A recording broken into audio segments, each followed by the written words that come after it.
fanweeri simili moo toftalu ci juróom-ñetti waxtu yéen a ngi seetaan seen TV asalaamaaleykum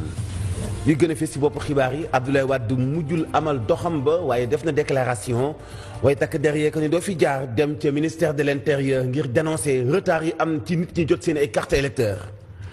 dinañu wax itam ci wàllu xibaar yi jigéen ju nekk directrice su campagne bu weesoo politique bi muy soog a fës ci législative yi wante ku yàggee xeexle ngir ñu défendre parité Fatou Sow Sarr du ku ñuy présenté ci Sénégal moo yor campagne coalition bu Cheikh Tidiane Gadio leneen ci wàllu xibaar tey jii amal nañu ñaareelu édition journée bi ñuy wax appel dialogue diggante juge ak premier président bu cour suprême mu doon ndaje bu am solo buy faxasug lënt ci diggante ñi seq doxalinu justice ci Sénégal loolu mooy li gën a fës ngeen topp ñu ñu faram fàcc ko.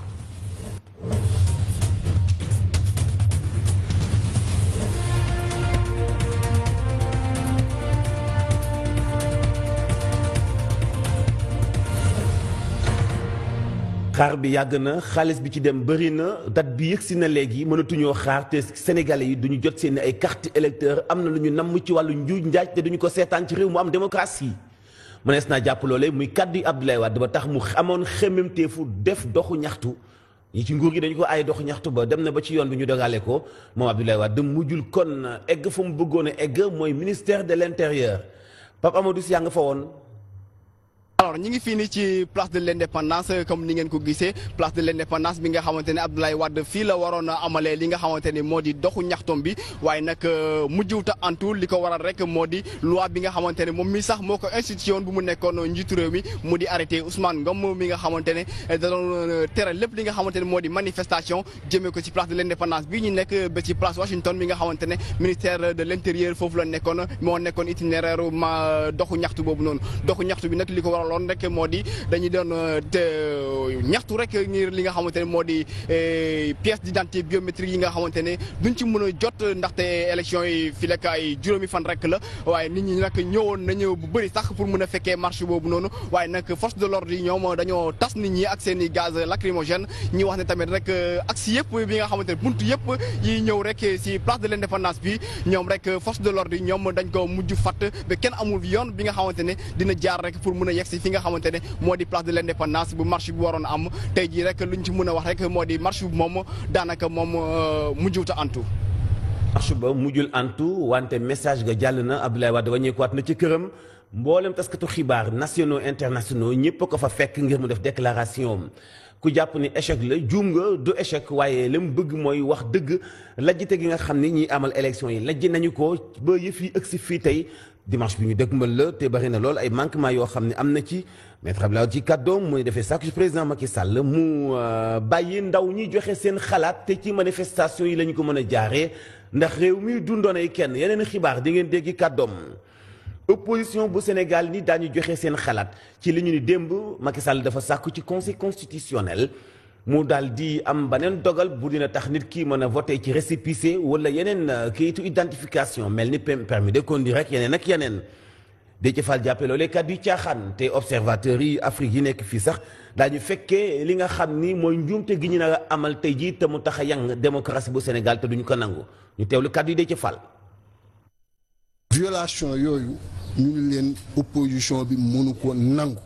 jóge na yàggul am na ñetti semaine ci beneen violation ni nañu utiliser juróomi bulletin ci 47 yi mais li doy waar rek mooy gis ni tey jii nii président de la république dafa nekk di inviter classe politique bi pour ñuy sauver ay élections ci biir Sénégal gii nii alors que 2012 ñëpp xamoon na ni 2017 ni am élection législative. waaw xam nga opposition moom dina jël responsabilité am comme ni mu koy yàgg jëlee ñoo ngi waxtaan bu yaatu mais liñ koy demander tout simplement mooy 6,250,000 Sénégalais yi nga xam ne ñoo bindu na fexe ba 6,250,000 yooyu jot seen carte nekk na ci république bananière bu ñuy waxtaanee nu ñuy demee élection bu ñuy marchander di waxaalee nu ñuy demee élection te wax nañ ko léegi observateurs yi ma ni leen yéen seen mission la ngeen fexe ba dirigeant africain yi hissé wu ci niveau wu population de cette dernière génération mais pas di def ay calcul yu ndaw yi nga xam ne tout le temps daf ñu rabaisser au contraire di gën enforcer di yàq suñu image au niveau du monde. Aïda Mbodj sax moo gën a sori ci kàddoom Déthié Fall moom mi jàpp ni xemmeemte fii yëpp ñu def bëgguñu lu dul sàcc élection yi te duñ ko nangu tey ni ki ëllëg ñu teewlu kàddu yi njiital coalition saxal liggéey Aïda Mbodj. cuune gi la ñu war a wax c'est-à-dire que ministre bu cuune la. waxatuñu ay waxam comme que nee nañu day continuer di def toor nit ñi day continuer di attaquer nit ñi. tey ñun dootuñu wax dara parce que kilifaam nee na du ko fi jëlee kilifaam nee na li muy def baax na kon na ko Sénégal yëpp xamee noonu donc dañ doon marche rek pour dénoncer mais lu raw marche lañ war a def c'est-à-dire que. opération foqati bi ma lancé woon keroog Bambey moom ci lañ war a nekk ku nekk fexe am fulay ñu jox la sa carte am fayday ñu jox la sa carte c'est-à-dire lu mu leen ko jaral nañu ko jaral ñun tam. mais dégg ngeen mbiru ordonnance xaw na taal réew mi parce que ordonnance mooy indi fraude c'est-à-dire que bu ñu nee ay récépissé ak lu ñu ko mën a booleel mais lañ koy booleel wonewul ni kookoo ko moom te bu boobaa ku indi kayit ga rek mën ngaa voter te loolu mooy fraude bi mooy ñi fi nekk tey. garantiruñu dara loo xam ne dinañ mën a am ay élections yu baax. Aïda Mbodj ci njiital coalition Saxal Liggéey di jigéen bu nekk ci tête de liste beneen jigéen a ngi nii boo xam ni itam moo yor campagne beneen coalition di coalition pôle alternative troisième voie Sénégal day dem te Cheikh Tidiane Gadio nekk ca bopp ba Fatou Sow Sarr bari lool xam-xam ñu xam ko itam mu yàgg di défendre li nga xam mooy parité yamale góor ak jigéen te sàkk itam jigéen ñu gën ko jox gëddam. lii xiirtal la ci moom ngir mu gën a sóobu ci wàllu politique yi gën a jox jigéen gëddaam ni ki itam gën a joxe xalaatam ci réewam daawul jëfandikoo politique waaye moom la jàng te ubbil na ko buntu gum mën a sóoboo ci jigéen gën a am teewaay ci fi ñuy jëlee doog Fatou Lembe Diop moo ñu defal nataalu Fatou Sow Sarr. Fatou Sow Sarr moom chercheur la gëstukat la bu nekk université Cheikh Anta Diop taxawal fa li ñuy wax laboratoire genre et recherche scientifique. xamee nañ ko ci xeex yu mag yi ngir émancipation de la femme Fatou Sow Sarr bu nekkoon nag caucus des femmes doon ci xeex ngir lu jëm ci wàllu parité. li ñu doon xeex di ci xar suñu tànk tubéy pour jigéen ñi dem assemblée nationale jigéen ñi gën am toogaay boo xam ne si biir réew mi dañ leen mën a jox seen gëdd loolu lañ doon def. ci diggante politique ak cause bi nga xam ne moom mi ngi koy défendre saa su ne mu mel ni ne amul lu leen sorante. politique laa jàng di ci xeltu ba livre yi ma bind yëpp ci ay affaire pouvoir laa koy bind. activiste bi jamono ji doon directrice de campagne position boo xam ne lu ci ëpp góor ñi lañ ci doon gis. dugg ci campagne bi nekk directrice de campagne lu dama ko rafetlu ndaxte dafa wane ne rek xeex ba ma doon xeex ci parité. tey bu ma duggee ci kuréel goo xam ne ñëpp a ci bokk ñi ay individualité ñi ay parti ñi ay mouvement ñu jox ma cër bi ñu ma jox loolu wan nañu am nañu reconnaissance su liggéey bi ñu doon def. moom Fatou Sow Sarr moom la ñu toftal ci Cheikh Tidiane Gadio ci liste pôle alternatif troisième voie waaye nag moom du politicienne. ndax man bokkuma benn parti politique ba fi ma toll. bokk ci élection législative yi doon na rek wéyandi ab combat bi nga xam ne mi ngi koy def saa su ne. ñu gis liñ ci wax yëpp ci assemblée bi ñu yaakaar ni kon jaadu na. yéene boobu ñu amoon ci jigéen ñu mottali ko nuñ koy mottalee mooy ñun ñu àgg toog foofu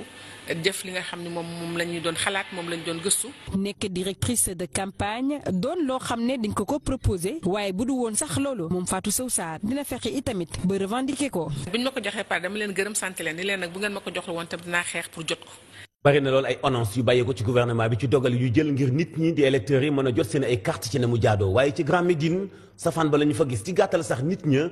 jàppeetuñu benn yoon waxu politicien muy waxu kilifa ndax nee nañu li ëpp seen ay kàddu du dëgg sonn nañu ba tàyyi te mënuguñu jot seen ay carte électeur Alassane Baldé reportage. bi ñu xamee ne mënul nekk waroon nañ gëmloo Sénégal ne lii mënul nekk. ci diwaanu Grand Médine ne yeneen i gox ci mim réew coowal quartier nekkur jamono ji ca gox ba ca centre socioculturel ba foofee nag ay dem ak dikk yu dul jeex lañ nemmeeku baaw ci ay électeurs yi nga xamante ni ba nigi mënaguñoo jot seen i carte. ma demee daaf ñu ne ma génn na su ma ñëwee fii du ma ko jot léegi comme nee nañ carte d'identité yi njëkk dina voté ci laay voté de waaye bu bees moom bu génnulee su ma demee voté ji ñu tare ma ko xeex dina baat ndax dinaa voté ba mu neex. depuis daanaka janvier ba tey maa ngi jaabante tey yaakaar naa man sama 10e rendez-vous ma fi ñëw saa ma ñëwee ñu ne ma le 25 le 3 le 4 le 5 ba tey jii nii moom la daa war a voté si yoon. ñoom ñooñee di ñaawlu lu ni mel ne jàpp nañu war ñoon mën a yegg si fii gannaaw lañ fa wax ak li ñu jëf yëpp. bëgg kenn voté parce que loolu du yoon Macky Sall fa la ko fi nii puis muy def lu ko neex xam nga ko am loo xamante ne dafa rafetul si gis ak si déggin xam nga nag gars yi dem a def lu tout xam nga kaay day génn ñu voté loolu mooy yoon quoi. électeurs yooyu nag am xel ñaar ci li nga xamante ni mooy càkkuteefu njiitu réew mi ne jàpp nañu loolu mën naa tax jalgati am ci la jongante. am na cas yoo xam ne bokkul da ngay gis bureau de vote ñu defal ko fii 3 nga retiré sa bu bees ñu defal ko foofu 6 te loolu mën na indi fraude par exemple nit ku ñëw voté fii voté waat fii ñu fàttali ni ki tey lu toll ci juróom-ñeenti junni doomu aadama ñoo daal di rek retiré seen carte fii ci arrondissement bu Parcelles Assainies te ñu jàpp ni ndax lu ëpp téeméeri junni doomu aadama daañu koy yegg fileeg ñu yegg ci li nga xamante ni mooy vote bi suñ sukkandikoo ci ñi nga xamante ni yor wàllu googee ci diwaan bi. tey mooy ñaareelu édition bis bi ñuy woowee dialogue des juges ci teewaayu président bu Cour suprême di Mamadou Badio Camara xëymemteef ki mooy dëppoo ci kàddu yi jël ci wàllu yoon ak dàq lépp lu ak jànq ak lëndëmte ñu ki itam fexe ba ay recours ak yooyee lu mu ci doon yoon ba muy jaar doon luy gën a jàppandal seen liggéey ngir la ñu nekk benn ci benn tënk Abdoul Aziz Sow moo fa teewoon. muy ñaareel bi yoon juge yi nekk ci Cour suprême ak ñeneen ñu nekk ci tribunaux yi sikk waxtaan ci jafe-jafe ñu am ngir amal yenn décision yi ndaje bii di tax kon ñu mën a lëkkale seenub gis-gis. waxtaan ak ñoom ci li ñu war a moytandiku pour éviter que nit ñi di bañ a utiliser la justice pour ne pas exécuter seen décision de justice yu ñu rendre surtout quand elles leur sont défavorables et beneen thème bi mooy la motivation des décisions de justice ni ñuy koy bindee ni ngay motiver décision de justice parce que nit ki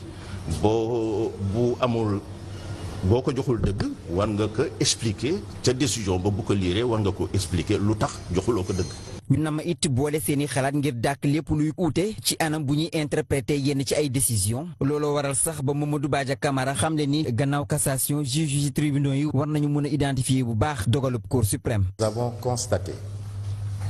qu'il y avait comme des incompréhensions.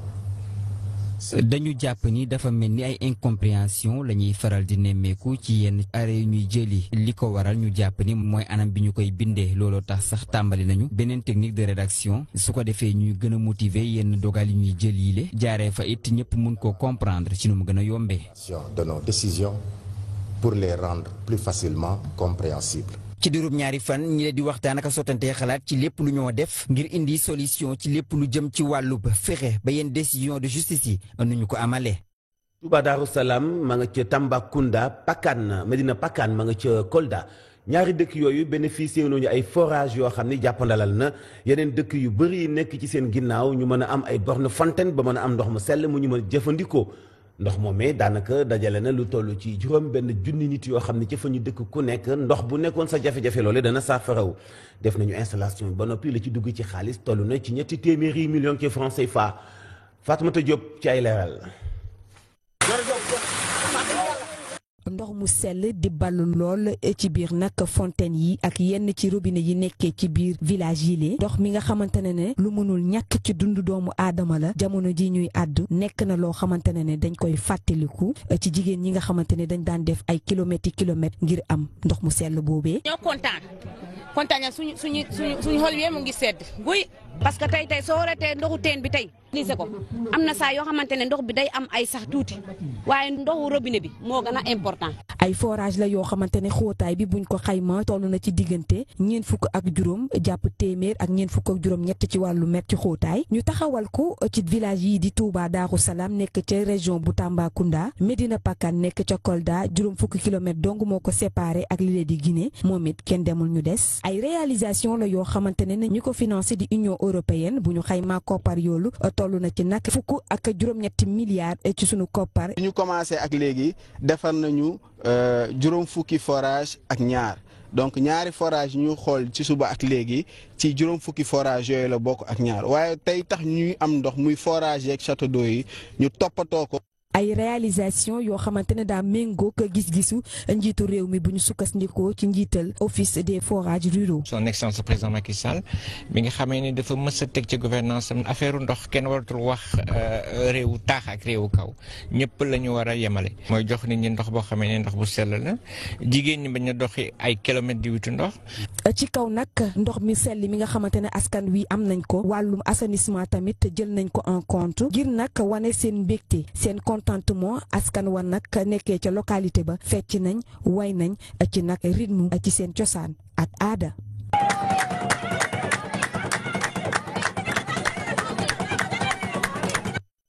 Fatoumata Diop maa ngi lay jaajëfal jaa ngeen jëf yéen tam mbokk yi ci kóllëre gi kóoluteef gi ak bàyyi xel gi ci Sen TV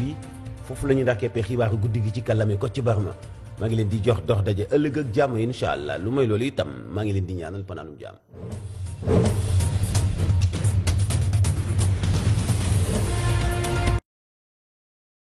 ñoom dañoo tas nit ñi ak seen i gaz lacrymogène ñi wax ne tamit rek axe yëpp bi nga xamante ne buntu yëpp yi ñëw rek si place de l'indépendance bi ñoom rek force de l'ordre yi ñoom dañ ko mujj fatt ba kenn amul yoon bi nga xamante ne dina jaar rek pour mën a yegg si fi nga xamante ne moo di place de l'indépendance bu marche bi waroon am tey jii rek luñ ci mën a wax rek moo di marche bi moom daanaka moom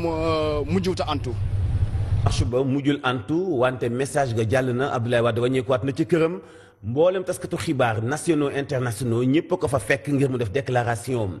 ku jàpp ni échec la juum nga du échec waaye li mu bëgg mooy wax dëgg lajjite gi nga xam ni ñiy amal élection yi lajj nañu ko ba yëf yi ëgsi fii tey dimanche bi ñu dëgmal la te bari na lool ay manquement yoo xam ne am na ci maître Abdoulaye ci kàddoom mu defee sàkku ci président Macky Sall mu bàyyi ndaw ñi joxe seen xalaat te ci manifestation yi la ñu ko mën a jaaree ndax réew mi dundoon ay kenn yeneen xibaar di ngeen déggi kàddoom. opposition bu Sénégal ni daañu joxe seen xalaat ci li ñu ni démb Macky Sall dafa sàkku ci conseil constitutionnel mu daal di am beneen dogal bu dina tax nit ki mën a voté ci récépissé wala yeneen kayitu identification mel ni permis de conduire rek yeneen ak yeneen. Déthié Fall jàppe loolee kàddu yi caaxaar bi yàgg na xaalis bi ci dem bëri na date bi yëgsi na léegi mënatuñoo xaar te Sénégalais yi duñu jot seen ay carte électeur am na lu ñu namm ci wàllu njuuj njaaj te duñu ko seetaan ci réew mu am démocratie. mënees naa jàpp loole muy kàddu yi Abdoulaye Wade ba tax mu amoon xemmemteefu def doxu ñaxtu ñi ci nguur gi dañu ko ay doxu ñaxtu ba dem na ba ci yoon bi ñu dogale ko moom Abdoulaye Wade mujjul kon egg fa mu bëggoon a egg mooy ministère de l'intérieur Pape Amadou Sy yaa nga fa woon. alors ñi ngi fii nii ci place de l'indépendance comme ni ngeen ko gisee place de l'indépendance bi nga xamante ne Abdoulaye Wade fii la waroon a amalee li nga xamante ni moo di doxu ñaxtom bi waaye nag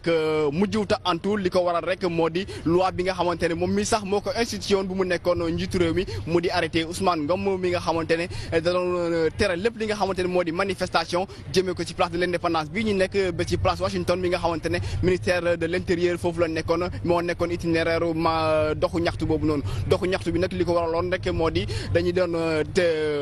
ñaxtu rek ngir li nga xamante ne moo di pièce d'identité biométrique yi nga xamante ne duñ ci mën a jot ndaxte élection yi fi lekk ay juróomi fan rek la waaye nit ñi nag ñëwoon nañu bu bëri sax pour mën a fekkee marche boobu noonu waaye nag force de l'ordre yi ñoom. te observateurs yi Afrique yi nekk fii sax daañu fekkee li nga xam ni mooy njuumte gi ñu na amal tey jii te mu tax a yang démocratie bu Sénégal te duñu ko nangu ñu teewlu kàddu yi Déthié Fall. violation yooyu ñu ngi leen opposition bi mënu ko nangu jóge na yàggul am na ñetti semaine ci beneen violation ni nañu utiliser juróomi bulletin ci 47 yi mais li doy waar rek mooy gis ni tey jii nii président de la république dafa nekk di inviter classe politique bi pour ñuy sauver ay élection ci biir Sénégal gii nii alors que 2012 ñëpp xamoon na ni 2017 ni am élection législative. waaw xam nga opposition moom dina jël responsabilité am comme ni mu koy yàgg jëlee ñoo ngi waxtaan bu yaatu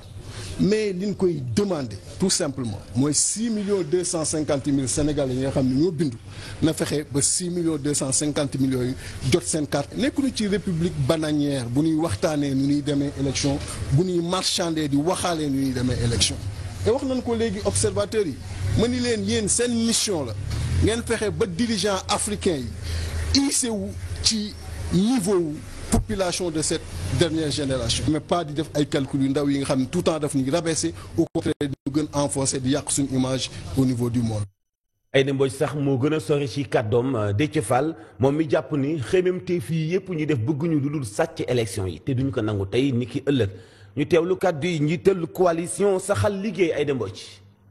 cuune gi la ñu war a wax c'est-à-dire que ministre bu cuune la. waxatuñu ay waxam comme que nee nañu day continuer di def toor nit ñi day continuer di attaquer nit ñi. tey ñun dootuñu wax dara parce que kilifaam nee na du ko fi jëlee kilifaam nee na li muy def baax na kon na ko Sénégal yëpp xamee noonu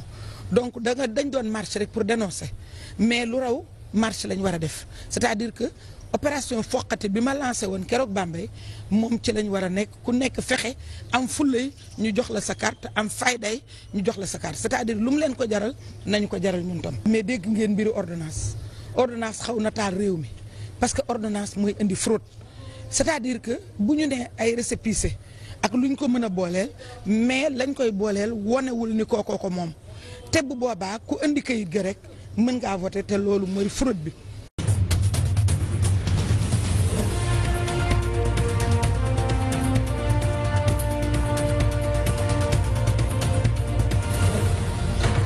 fanweeri simili moo toftaloo ci juróom-ñetti waxtu yéen a ngi seetaan seen TV asalaamaaleykum. li gën a fees ci bopp xibaar yi Abdoulaye Wade mujjul amal doxam ba waaye def na déclaration waaye takk derrière que ni doo fi jaar dem ca ministère de l'intérieur ngir dénoncer retard yi am ci nit ñi jot seen ay carte électeur dinañu wax itam ci wàllu xibaar yi jigéen ju nekk directrice su campagne bu weesoo politique bi muy soog a fees ci législative yi wante ku yàggee xeexle ngir ñu défendre parité Fatou Sow Sarr du ku ñuy présenté ci Sénégal moo yor campagne coalition bu Cheikh Tidiane Gadio. danañ ci wàllu xibaar tey jii amal nañu ñaareelu édition journée bi ñuy wax appel dialogue diggante juge ak premier président bu cour suprême mu doon ndaje bu am solo buy faxasug lënt ci diggante ñi seq doxalinu justice ci Sénégal loolu mooy li gën a fees ngeen topp ñu faram fàcc ko.